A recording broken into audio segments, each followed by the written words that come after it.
So today I want to share the spiritual tips and the daily assistance I utilize while on my journey and fighting off these spiritual attacks. These practices helped me to heal me. They help bring more self-confidence, more patience, more love for myself, and they made me wiser and gave me many insights.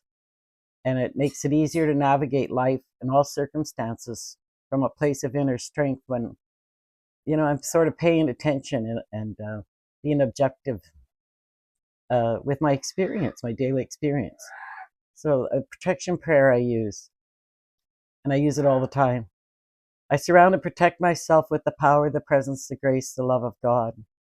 I call upon the angelic assembly and my spiritual teachers to watch over and protect my mental and physical health. I recognize this protected mental and physical space as being sacred. And in this sacred place, I give myself to knowledge and stillness where all things can be known. Nasi Noveri Karam. Nasi Noveri Karam means the presence of the teachers of God is with you. It calls your teachers to you for protection. It's a septorial language, ancient language of the universe. And you can use Nasi Noveri Karam in times of trouble.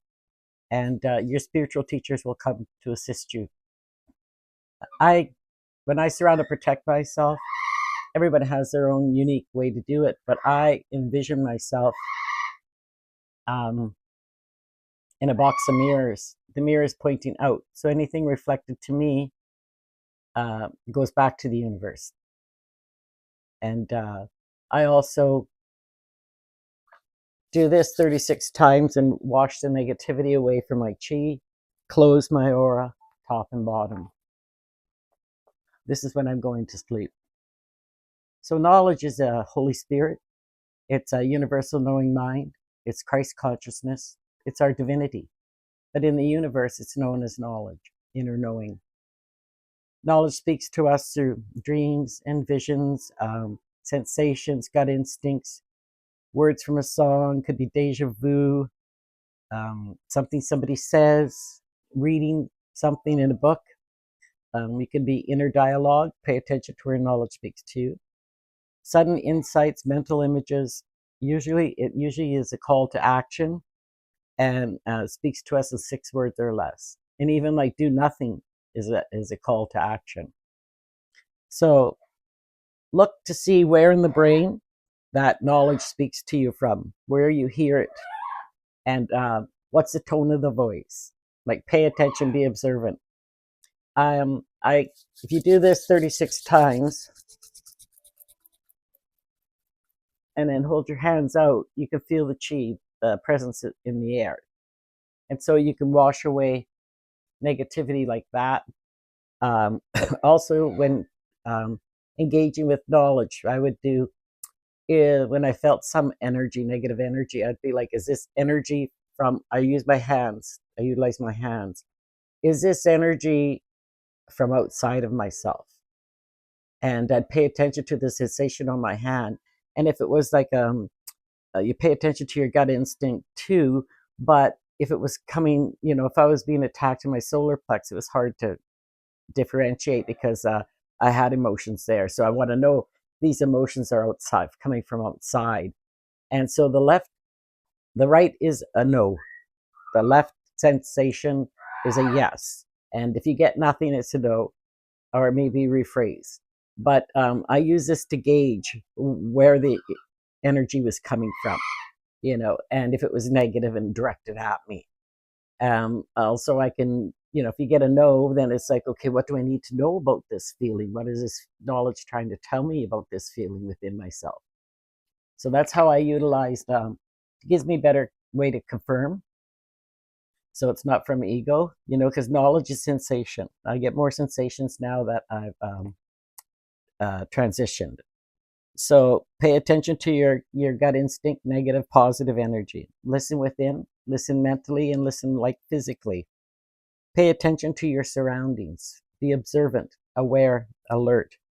Pay attention to your feelings within yourself and your experiences. When you have an experience, pay attention to the feeling. Be observant and aware when you do things, and being out into the world, out and about and in movement. Be mindful. Wait to know when you have no clear understandings. There's always more to the puzzle. You can be vacuuming 2 days later and get the answer, But you can always ask knowledge. What do I need to know about this? Um, it will give you a greater perspective to wait to know. Practice stilling the mind and gazing. Do breath work. Vagus nerve reset tricks. Yawn, hum, laugh, massage behind the ears, stroke down to get the vagus nerve moving. This is a fight or flight response nerve.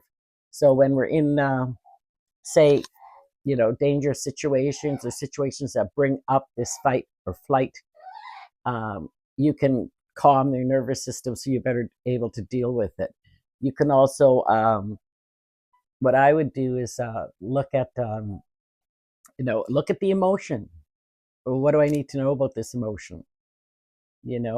Is it coming from outside, or is it something from me? Is it an old wound that's resurfacing that I need to look at? So heart wounds. Look at the heart wounds. Don't wait till you have a wound. Look at them. Go back and look out through your life. People that hurt you, betrayals, where you felt like you were stabbed in the heart. So you can pull out the sword and stab the sword to the ground, even if you do it imaginary. Put it to ground, and fill this hole that you took the sword out of with light and love from source, and sew it back up. And don't carry the wounds any longer. Don't carry them all your life. If you're a teenager, you know what? Look at those heart wounds, ground them out, fill that with love and light. Eventually, your heart's going to be full of light. So, what I noticed after I learned this was when my heart gets hurt, I can look at the hurt and then realize that I have a wound to heal. Like somebody says something to you, you get a heart hurt. Look at the wound and then realize you have a wound to heal somewhere. And then I get to look at my past wounds. What do I need to know about this?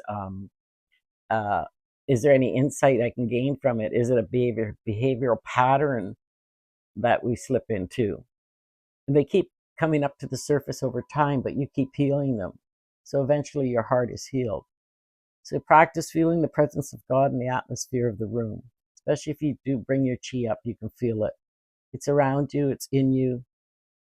Pay attention to the energy around you, coming from others and from within yourself. Always ask your inner self, what do I need to know about this? And wait for the answer. Because if you give your answer right away, it's coming from ego. Important to align your chakras. Yes. Align your chakras and ground yourself. You can do this mentally. Just imagine roots coming out your feet, down into the ground. And I imagine bringing source light in down to each chakra on the inhale. On the exhale, all the negative energy gets sent down to the ground through the roots. You can do this in any situation mentally. And ground yourself. Vitamin D3 and vitamin K2 are really important. The most important thing is to, look at the heart wounds, see the inner child wounds, and take the steps to knowledge. That's very important. Take the steps to your inner knowing. Engage in the divine side, getting to know, reconnecting, remembering, recognizing, and reclaiming our divine selves, because we're in here. We are. Get out in nature more. And learn to transmute the energy to ground. Bring in source light down the chakras and push out the negative energy when you feel it coming. You can do this mentally anywhere. You can be, apparently our last chakra is 12 inches under our feet. So even when you're walking mentally, you can, picture touching 12 inches every step. And ground yourself. And frequency healing on YTube. I found them very helpful. Binaural beats, frequency healing for heart chakras, or for anything that you want, any ailment you want. And below I'll put all the links, and I've put a bit.ly link in that you can print out what I've just stated to you all. I wrote pages of it, so you can print it out and refer to it when you need to. These are what I found helped me on my journey. They helped me heal. They still do. I still use them. I sit down, I immediately ground my feet. Yeah, immediately bring source in. When I'm feeling negative, or I feel negative emotions come up, I look at them. Is this from a wound? Is this something what do I have to pay attention to about this? Is it coming from outside influence? You know, you can utilize your body. Knowledge speaks to us through sensations. See how knowledge works with you.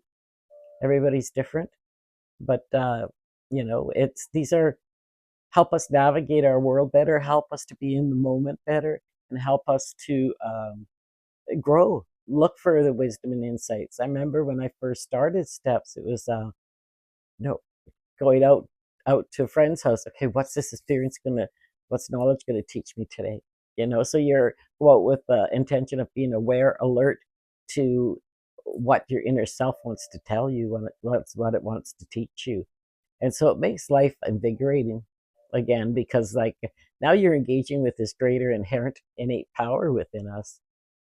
And you will have many spiritual experiences. You'll have many wisdoms and insights. Just like crazy, they grow like crazy. You get wiser and you make less errors. Yeah, you learn to be observant, objective, aware. And that's a good way to go through life, more discerning. Yeah, it is, because you'll benefit from it. You are now working with spirit through your life. It's no longer you're off on your own trying to have to figure out what to do, and no help. No, spirit's there, and you can trust knowledge within you. You could trust your divine self totally. Yeah, it's not there to beat you up and push you down. No, that's the other side. But anyways, I hope these tips and tools help you along your journey. Thank you.